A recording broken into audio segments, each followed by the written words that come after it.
And now San Francisco's newest gossip columnist, Elaine Santore. Welcome to the program. Hi, thank you for having me. This city is infatuated with gossip. Yes.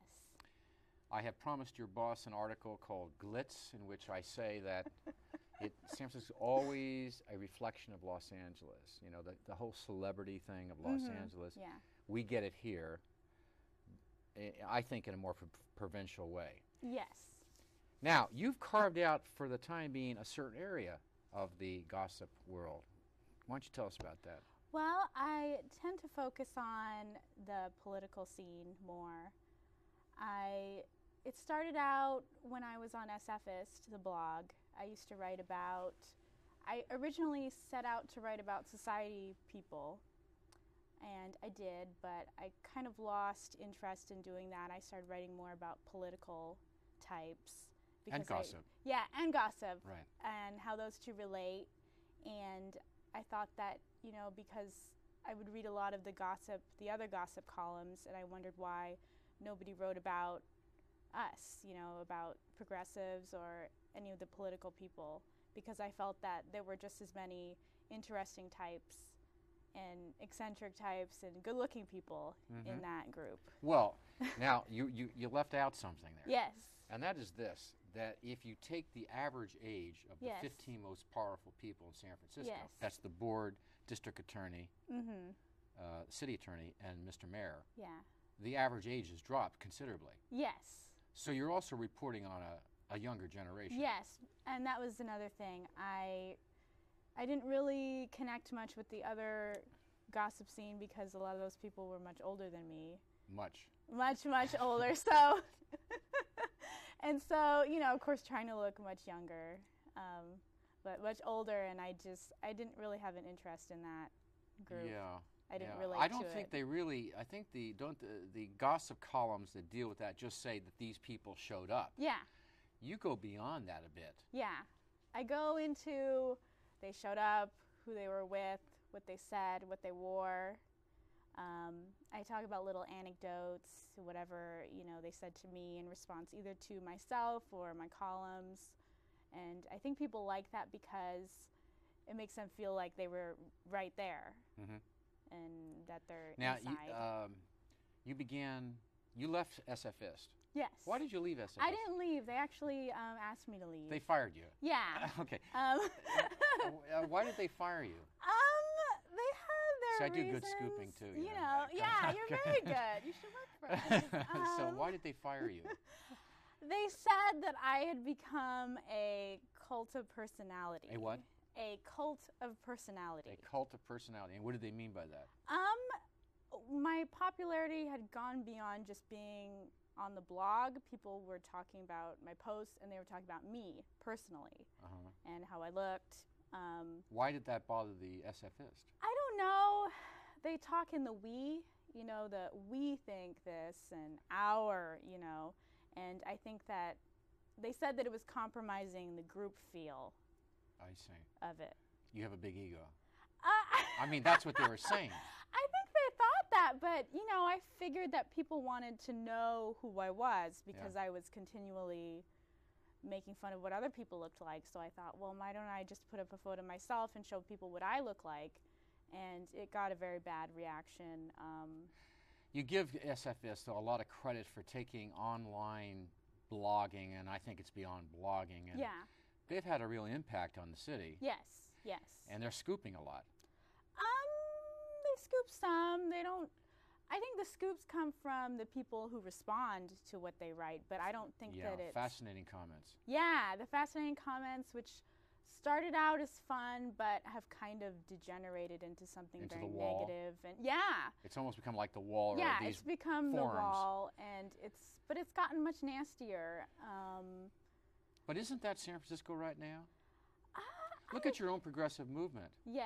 Look at that so-called progressive convention. Yes. I'm surprised there weren't fistfights in the aisles. I was shocked too. I was ready for the worst. You know, we walked in there, we were ready to go. We thought there was going to be a war or something, but it was actually... Look at the whole Daily thing. What is the story of the Daily Fog City Journal Sentinel Mayor marriage thing? What is that all about? Oh, well, I guess, I think it was Pat Murphy who was originally obsessed with Chris Daly, and when Chris Daly decided that he didn't want to write on the Sentinel, Pat Murphy automatically just started going pro-Newsom almost the next day.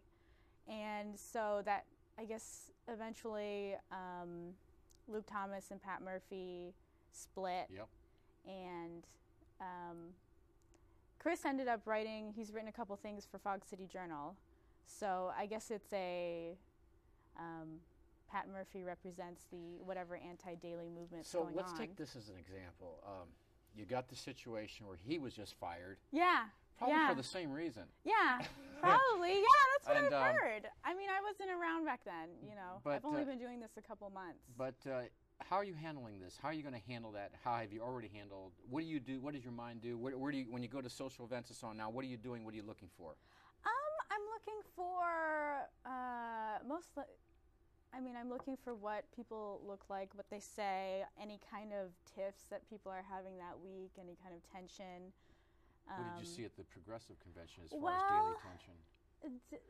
The tension was whether or not Matt Gonzalez would show up. That was he did not. I think he would. I didn't think that he would show up.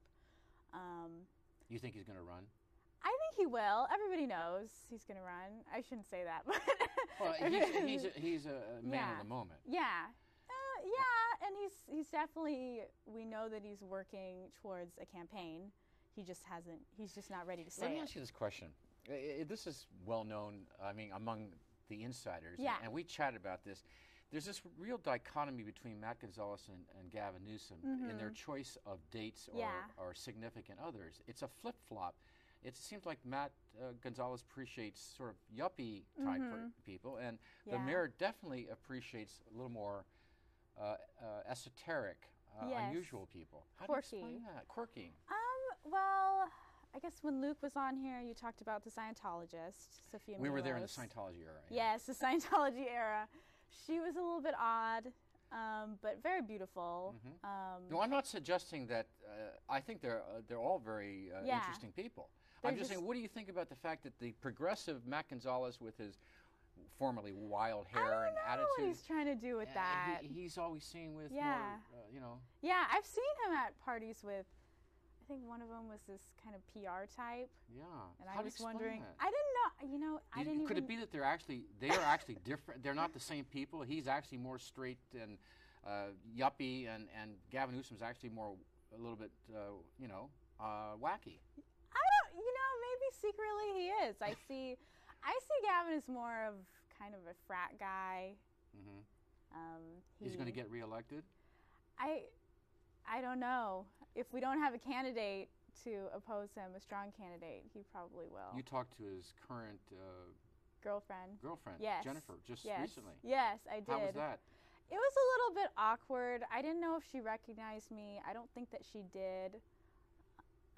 Did she know that you're now a writer, a gossip column writer? Yes, I told her who I was. Yes. And I told her that I talked about what she was wearing before, and she kind of laughed it off and said, "Oh, I don't read any of that anymore." And, you know, because I'd just been fired from SFS, so I didn't really care if somebody... When you go and talk to people, do you have to tell them, do you have to disclose that everything you say to me can and will be used against you? No. Okay. No, I don't. I think they assume. I think that they kind of They know every time they talk to you, it's on the record. Well, they've never asked it, unless they say this is off the record. And are they starting to do that? Some of them do. You know. Okay, what do you do with that? What do you do with that information? Well, if it's off the record, I respect it 100%. But you remember in this whole world of gossip columns and Matia Ross, for that matter, they have this way where they don't have to use what the person said, don't tell anybody, but they can get some mileage out of it. What, if they get another person to confirm it, then they can use it? Like, can you take that as a lead and you start following it and see if you can dig something up and then get someone there to talk to you on the record? Do you do that yet? Well, I've gotten to a point where people do tell me things. I do a lot of blind items. That's usually where I disclose things, and I kind of word it in a way that you probably could figure out who said it and who it was said about, but I don't disclose the name. Now, how far are you going to take this venture that you're on now, or adventure that you're on right well, now? It's week to week. You know, things are changing, but I enjoy it very much. I enjoy it a lot more than just doing the blogging. I'm able to get into more serious topics, but always funny. Yeah. Tell me about that. Was that your brother that you wrote about that came Yes, from L.A.? Yes. How do you see, am I right that the whole L.A. thing, I mean, that's where they really do it well. They do it the best there. Come on, they do celebrity well. Yeah, they do, and I love it. I love all that stuff. I love Perez Hilton. I love TMZ. I don't really watch the entertainment shows. I read a lot of the celebrity blogs, so that's one of my favorites. Do you think, well, we're more serious up here. Yes, and that's what your brother said, and you wrote about it in your column. Yes, more serious, but I think there's still that, they get starstruck. But I think I always refer to it as kind of D-list, as in local celebrities. Yeah. It's not so much, it doesn't go too far beyond the city. But they think they're on the A-list. Yes, and that's fine. Everyone that's okay. thinks they're on the A-list. Yeah, that's fine. In fact, what did your brother say? No, he was saying something about that. What did he say about the women of San Francisco? Oh, that they don't care about how they look, and they versus L.A. L.A. they're very done. The face is very done. It doesn't move. Yeah. It's very young looking, and I think there's some of that here with the older society types, and even some of the younger ones. Oh, I think there's a tremendous amount of challenge for San Francisco women. They're constantly being fit. Yes. I think that's a real challenge, isn't it? Yes, it is. I mean, you can see that, and national studies have shown that. Yeah.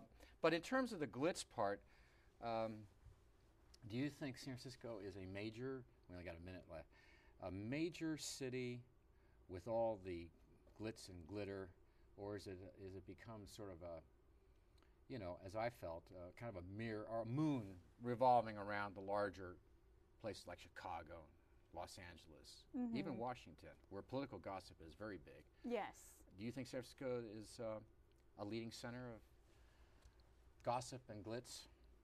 I think we do our own brand here. I don't know if it's a leading center yet. Yeah? It could be going in that direction. There's so many powerful creative people here now. Yes. And it should be, shouldn't it? It should, but I think people are a little bit more relaxed in that sense. Okay, well, you get out there and get the stories. Elaine Santore. All right, thank you. Thanks for being with us.